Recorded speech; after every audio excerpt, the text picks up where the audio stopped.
너는 몇 번째 엄마 딸이야? 이런 거. 어머. 아빠가 스캔들이 터지고 나서 한참 가장으로서 경제적인 부분에 활동을 못하고 있었거든요. 그러다 보니까 저랑 제 쌍둥이가 고등학생 때부터 아르바이트를 했었어요. 아, 그렇구나.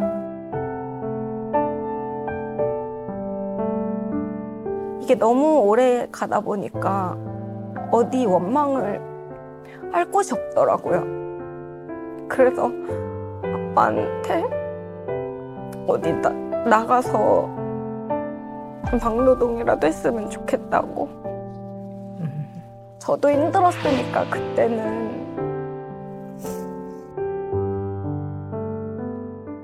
살면서 사실 아이들한테 가장 미안했던 것이 이제 정상적인 그런 가정을 꼭 이뤄주고 싶었었는데 엄마가 다르잖아요. 아빠만 같지.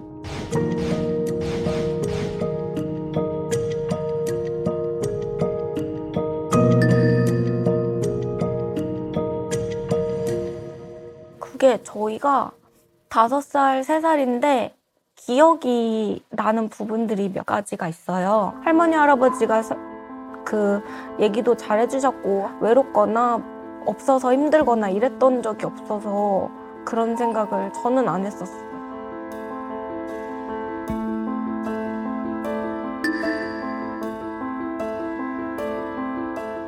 그냥 같이 살진 않았어요. 항상 밥 몇 번 먹거나 몇 번 본 게 다여가지고 별로 슬프거나 그러진 않았었어요.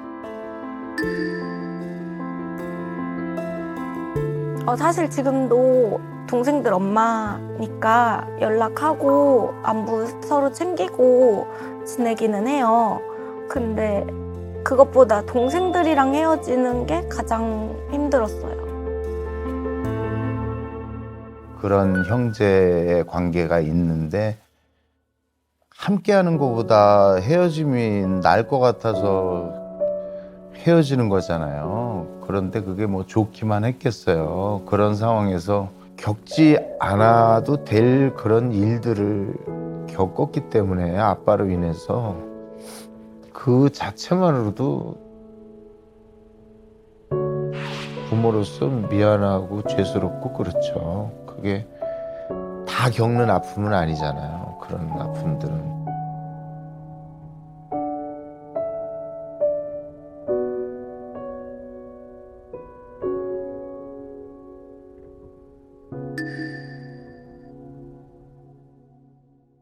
아빠가 항상 이제 스케줄 없는 날은 요리해주고 이런 걸 좋아해요, 아빠가.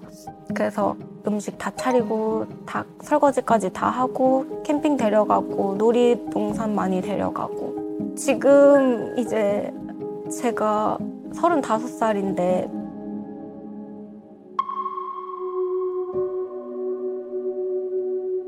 제가 아빠여도 하기 힘든 일이고 아빠가 해온 것들이 그냥 책임의 무게라는 것도 있고 아빠도 충분히 힘들었을 거 알고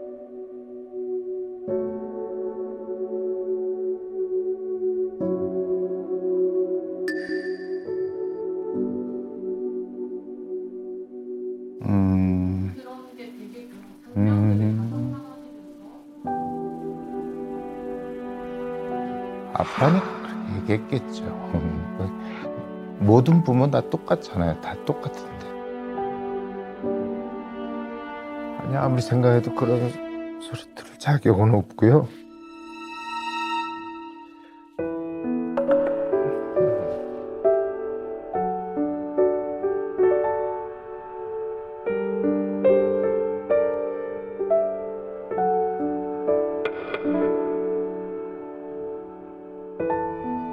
저도 이 인터뷰 영상 지금 보면서 마음이 짠했는데. 아빠로서 충분히 미안할 수 있을 것 같아요. 저도 이제 두 딸의 네. 아빠다 보니까 전 쌍둥이거든요. 네. 부모는 자식들에게 할 수 있는 만큼의 이상을 다 해줘도 늘 미안한 마음이 그렇죠. 있더라고요. 네. 지금 편수엽 선생님 같은 경우는 이제 문장 완성 검사를 했는데요. 그 내용 중에서 언젠가 나는 그랬더니 그 뒤에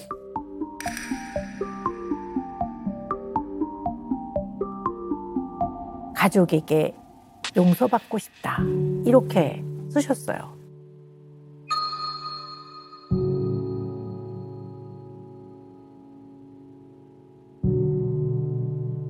이렇게 노년기에 접어들면 본인의 인생에 대한 후회와 아쉬움이 굉장히 많아요. 특히 이제 자녀에 대한 미안함이라는 아쉬움과 후회가 굉장히 많으신 것 같아요. 네. 그러니까 MMPI 결과를 봤더니요. 어떤 특징이 있으시냐면 자신의 잘못이나 어려움을 인지하고 계세요. 그러면서 자신에 대한 원망이 지금 굉장히 많고 또 스스로의 선택이나 결정에 대한 후회를 굉장히 많이 하고 있는 상태라고 볼 수가 있고요.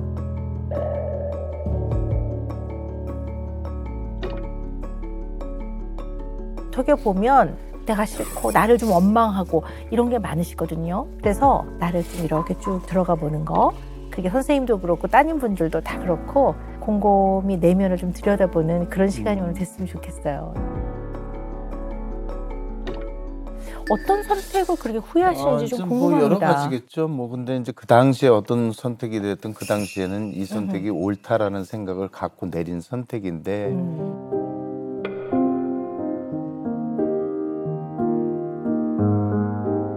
뭐 어쨌든 제가 결혼을 뭐 여러 번 했지만 올바른 어떤 엄마가 있는 그런 가정을 만들고 싶어졌고 그런데 그게 참 전 굉장히 그 평범한 가정 하나 갖는 걸 굉장히 소원했던 사람인데 그게 생각처럼 그렇게 쉽지는 않더라고요. 살아보니까. 근데 그게 어쩔 수 없이 뭐 아이들한테 그냥 여러 가지로 그냥 미안한 뿐인 거예요. 제 삶의 모든 것들이. 뭐 제가 개인적으로 생각해 볼 때 우리 아빠가 편승엽이라는 소리도 안 하고 살았던 세월도 있지 않을까 하는 그런 생각도 가질 정도로 그렇게 미안한 게 크죠. 그래서 좀 미안하고 그런데 이제 뭐 좋은 아빠라고 뭐 이렇게 얘기를 했다는 그 대목에서 그냥 갑자기 눈물이 났어요. 그런 소리 들을 자격이 없는 사람이니까. 근데 저희는 좀 아빠의 사랑을 응원하는 편이거든요. 네. 그래서 결혼하고 이혼하는 거가 그렇게 막 상처를 받진 않았어요. 근데 이제 마지막 이혼에서 이복 동생들이랑 같이 살고 있었는데 헤어져야 됐을 때 그때 좀 힘들었고, 그리고 저희는 다행히 큰 상처 없이 잘 껐는데 동생들은 혹시 상처를 받지 않을까? 이런 게 걱정이 돼서 마지막 이혼이 좀 힘들었어요. 그 전까지는 네. 괜찮았어요. 동생들하고 사이가 되게 좋아요. 좋으셨던 모양이에요. 지금도 네. 좋아요. 아, 네.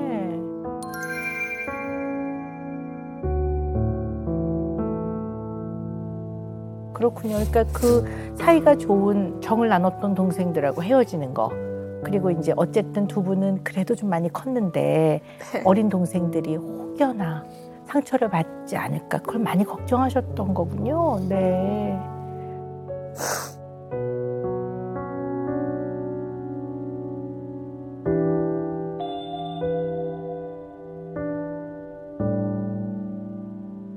그러면 어쨌든 뭐 그러니까 자녀분에게 굉장히 좀 미안하고 후회가 되시잖아요. 네. 그것을 좀 잘 이해해 보려면 물론 굉장히 꺼내기 힘드시고 불편하시겠지만 세 번의 결혼과 이혼에 대한 얘기를 안 할 수는 없을 것 같아요.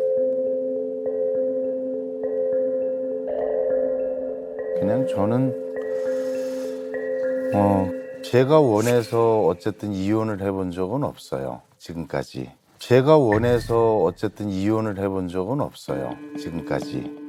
예, 네. 제가 이혼 얘기를 꺼내서 이혼해 본 적은 없고 그럼 상대가 이혼을 원하면 그냥 해주시나요? 많이 만류를 하죠.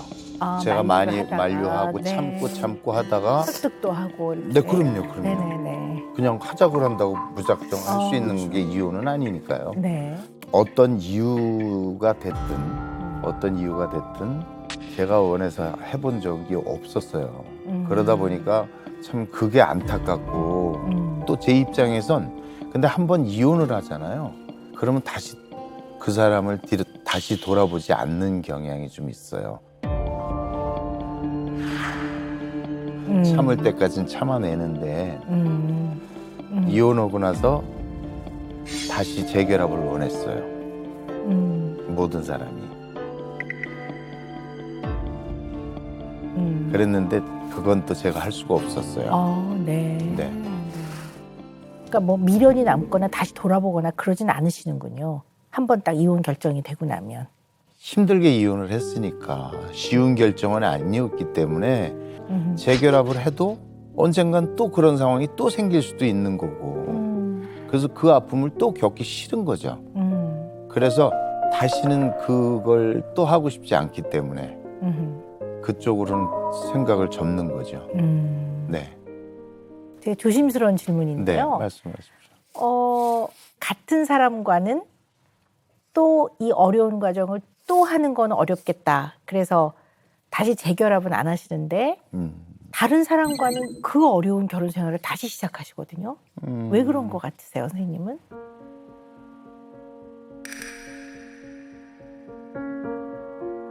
저 같은 경우에 이상하게 누군가를 알게 되면 진지하게 알게 되면 그냥 결혼을 해야 되는 줄 알았어요. 항시. 그래서 그냥 만나면 그냥 이유 없이 그냥 결혼을 했던 거고 그렇게 살다가 여의치 못하면 이혼을 하게 됐고 그게 뭐 이해가 안 가시는 얘기가 될는지는 모르겠는데 저는 그랬어요. 그래서 그러다 보니까 그게 이제 꼬리표처럼 뭐 달고 다니기도 하고 창피하기도 하고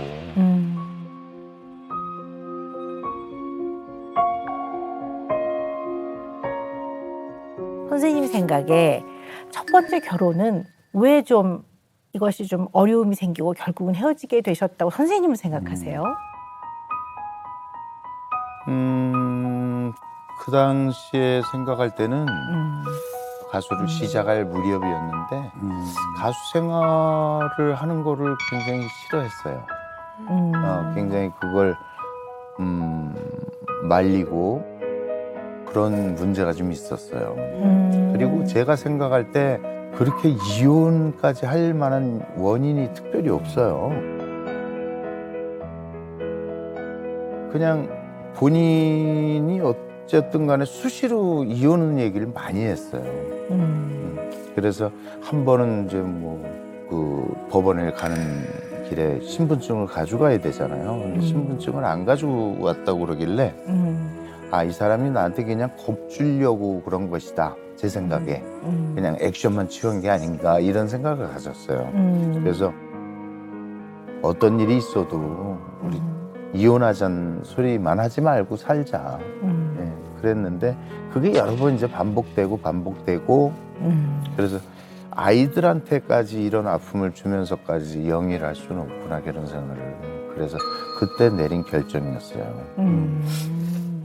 그럼 아니, 그리고 뭐 네. 나머지는 뭐 고인이 됐고 뭐 많은 분들이 아시는 분은 아시고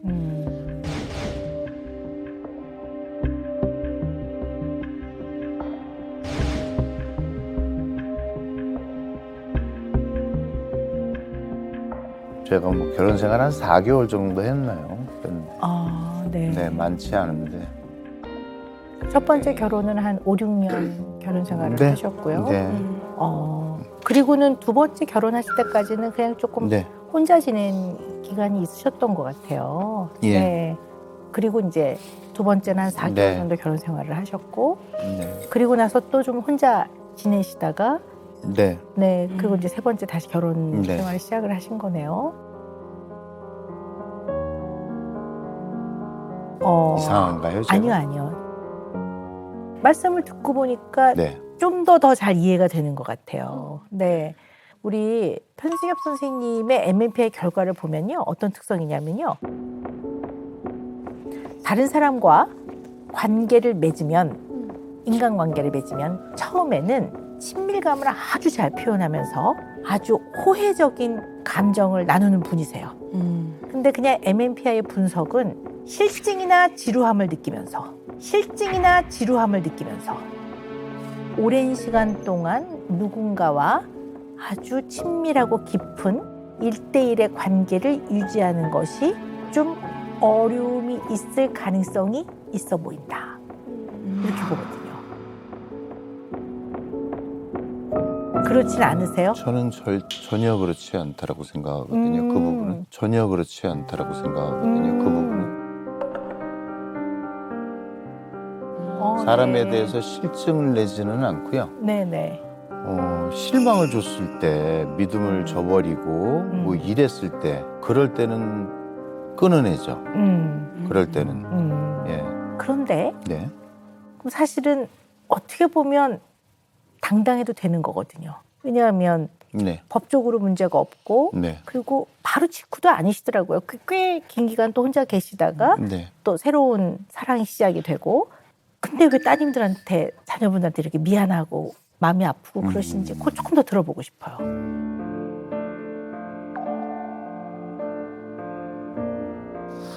그게 이제 아이들하고의 같이 할 수 있는 인생을 꿈꿔왔던 거죠. 그런데 실제로 아이들하고 같이 산 사람이 거의 없어요. 창피한 소리지만 아, 네. 예. 할머니 할아버지하고 그냥 거의 살게 됐어요. 아, 예. 네. 제가 결혼을 했으면 그 새엄마와 아이들이 한 공간에서 같이 가정을 이루면서 사는 게 정상적인데 그게 안 됐던 거죠. 제 와이프지만 입장이 그래요. 결혼을 여러 번 해보다 보니까 저한테 잘해주는 것보다 내 부모, 내 형제, 내 아이들한테 특히 잘해주는 사람이 저는 더 사랑스럽고 더 좋은 거예요. 예, 그런 입장이었어요. 그랬는데 그 여러 번의 결혼 속에서 아이들이 행복했던 적은 별로 없었던 것 같아요. 아이들이 행복했던 적은 별로 없었던 것 같아요. 그래서 전 죄인인 것 같고 미안한 거예요. 무슨 말씀인지 알겠습니다. 일단 결국 혼인으로 인해서 새로운 가족 구성원이 이제 만들어지고 가족이 새로 생긴 거잖아요. 거기에 자녀분들이 빠져 있었네요. 네. 그게 굉장히 미안하신 네. 거네요. 가장 네, 자녀분들께. 네. 너는 몇 번째 엄마 딸이야? 이런 거. 어머.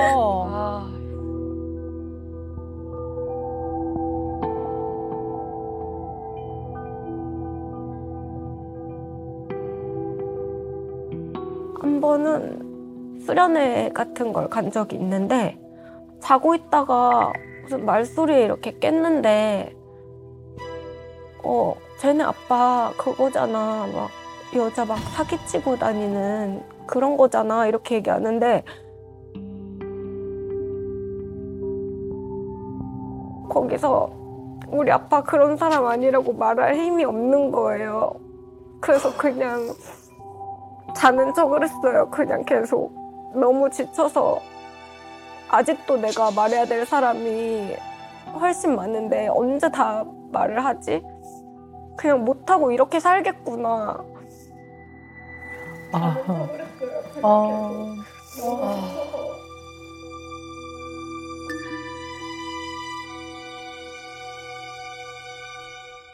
그냥 아빠가 연예인이 아니었으면 좋았을 텐데.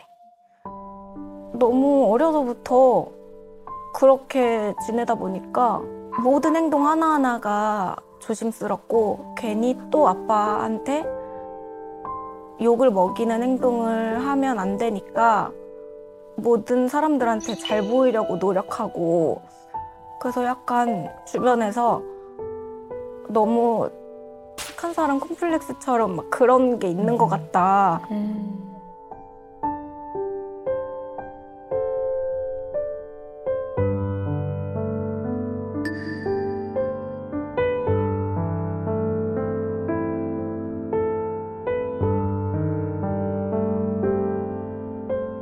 아빠가 스캔들이 터지고 나서 한참 가장으로서 경제적인 부분의 활동을 못하고 있었거든요. 그러다 보니까 저랑 제 쌍둥이가 고등학생 때부터 아르바이트를 했었어요. 아, 그렇구나. 이게 너무 오래 가다 보니까 어디 원망을 할 곳이 없더라고요. 그래서 아빠한테 어디 나가서 막노동이라도 했으면 좋겠다고. 저도 힘들었으니까 그때는.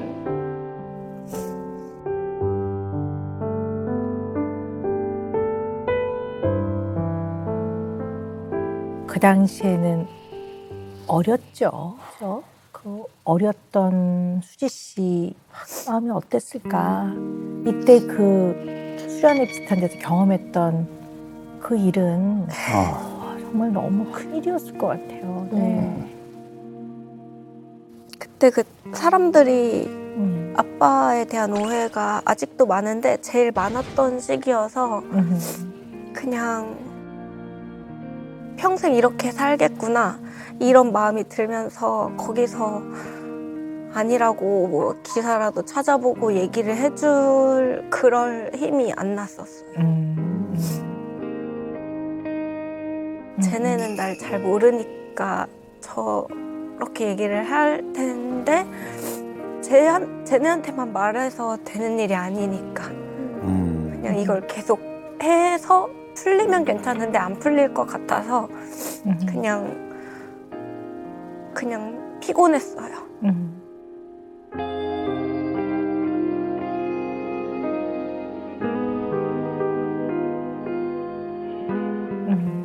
근데 이게 무력감이잖아요. 어떻게 보면 이게 이제 불특정한 사람들이 보는 시선이 내가 뭔가 할 수 있는 일이 없는 것 같고 이 상황을 바꿀 수 있을 거로 생각을 못하는 무력감이 있으셨던 것 같아요. 그 당시에. 네. 근데 이 상황이 수지 씨 본인으로부터 생겨난 문제가 아니란 말이에요.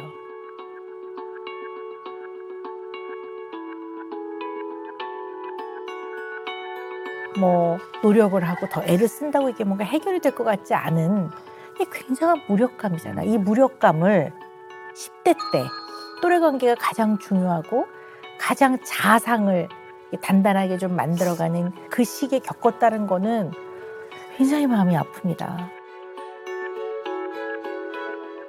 검사에서는 활력과 에너지 수준이 굉장히 떨어져 있는 걸로 나와요. 무력감과 무기력감이 조금 걱정될 만큼 깊고요. 굉장히 공허감이 많고요. 그러면 우울하다는 게 뭐 살고 싶지 않아요, 슬퍼요 이런 것만이 우울이 아니라 우울의 가장 기본은 에너지가 많이 줄어들고 흥미의 감소가 있는 것을 우울의 가장 기본이라고 봐요. 그렇게 보면 어쨌든 지금 현재는 기본 정서 상태에서 우울감을 느끼는 부분들이 꽤 많다고 보는 거예요. 전혀 그렇게 나올 줄 몰랐어요. 네네. 근데 이제 사실 또 걱정은 약간 울적하고 또 무력하고 무기력할 때가 있다라는 것조차도 잘 못 느끼시는 것 같아요.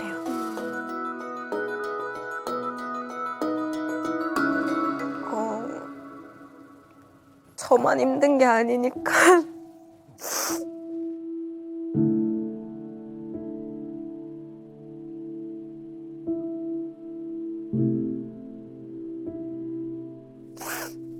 제가 힘들다고 말하면 다른 가족들이 더 힘드니까.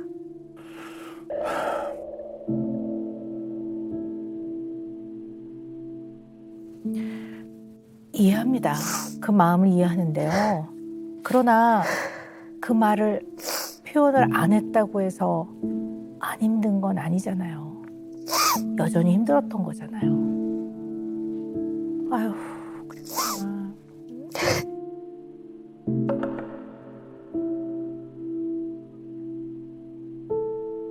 언니하고는 좀 그런 얘기를 나누셨어요? 언니는 어려서 좀 우울한 때도 많았고 그래서 언니한테는 우울감을 보태고 싶지 않았어요.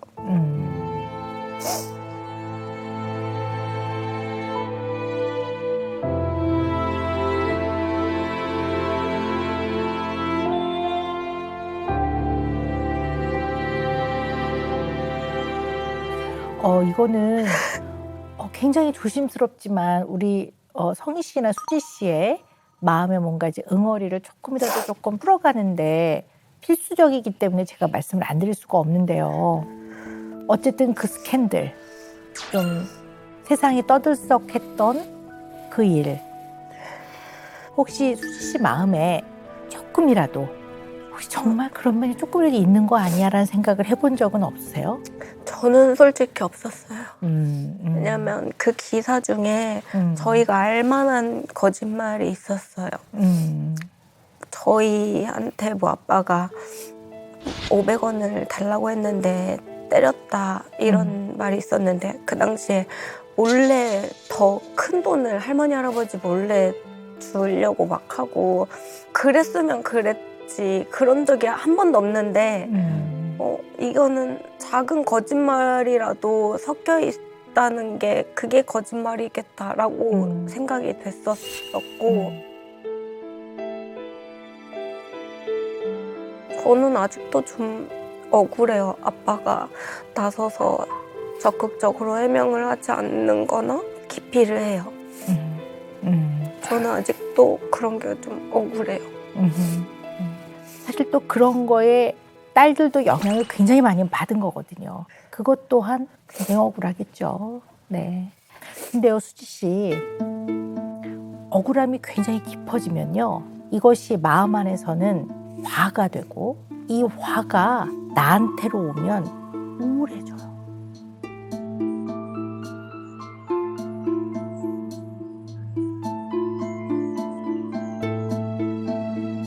이제 가족의 위기가 생기면 가장 가까운 사람들이 가족 구성원이잖아요.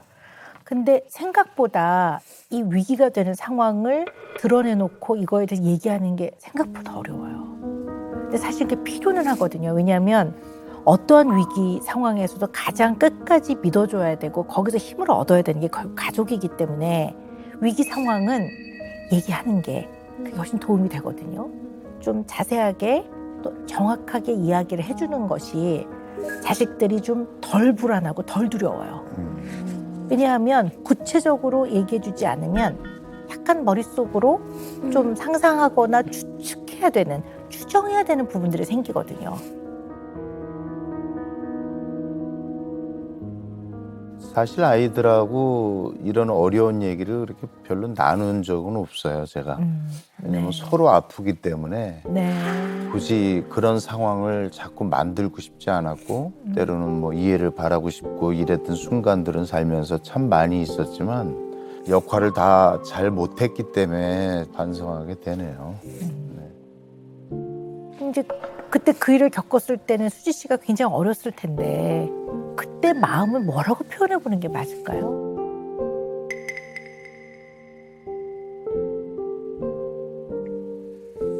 그냥 모든 사람들이 우리 아빠를 나쁘게 생각하고 있구나. 근데 뭐 재판 결과가 나오고 이래도 들어주고 싶은 생각이 없는 것 같은 그냥 아빠의 나쁘게 비춰진 모습만 보고 싶어 하는 것 같아 보였어요. 그 뒤부터는 아빠 딸이라는 사실을 최대한 숨기고 싶었어요. 말을 안 하고 싶었어요.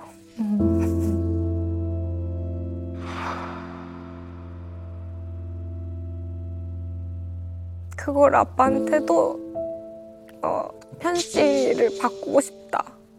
편지 얘기 안 하면 아빠 얘기가 같이 안 나오는데 그런 얘기를 한 적이 있어요.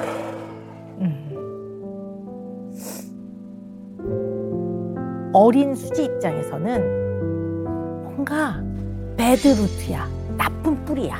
이게 뭔가 편이라는 이 성을 가진 이 지금 현재 나는 이 상황을 나는 좀 부정하고 싶어. 이게 쉽게 말하면 배드 블러드거든요. 저 집 자녀야. 이 소리를 내가 좀 안 들었으면 좋겠다. 이게 근원적인 수치심이거든요. 그런데 궁금한 게 있는데요. 어떤 마음으로 버텼습니까?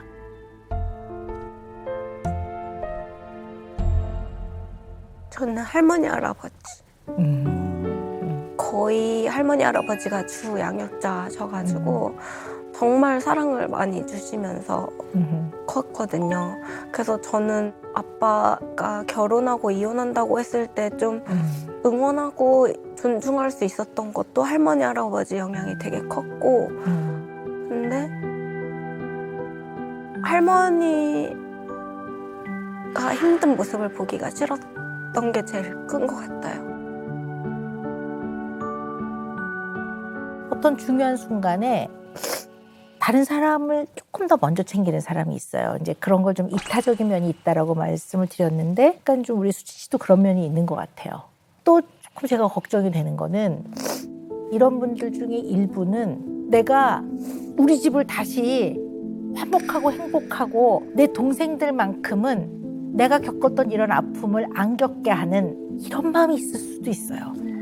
그래서 굉장히 그런 부분에 대한 굉장히 무거운 책임을 지고 있는 게 아닌가라는 생각을 좀 해봐요. 그랬으면 너무 좋겠어요.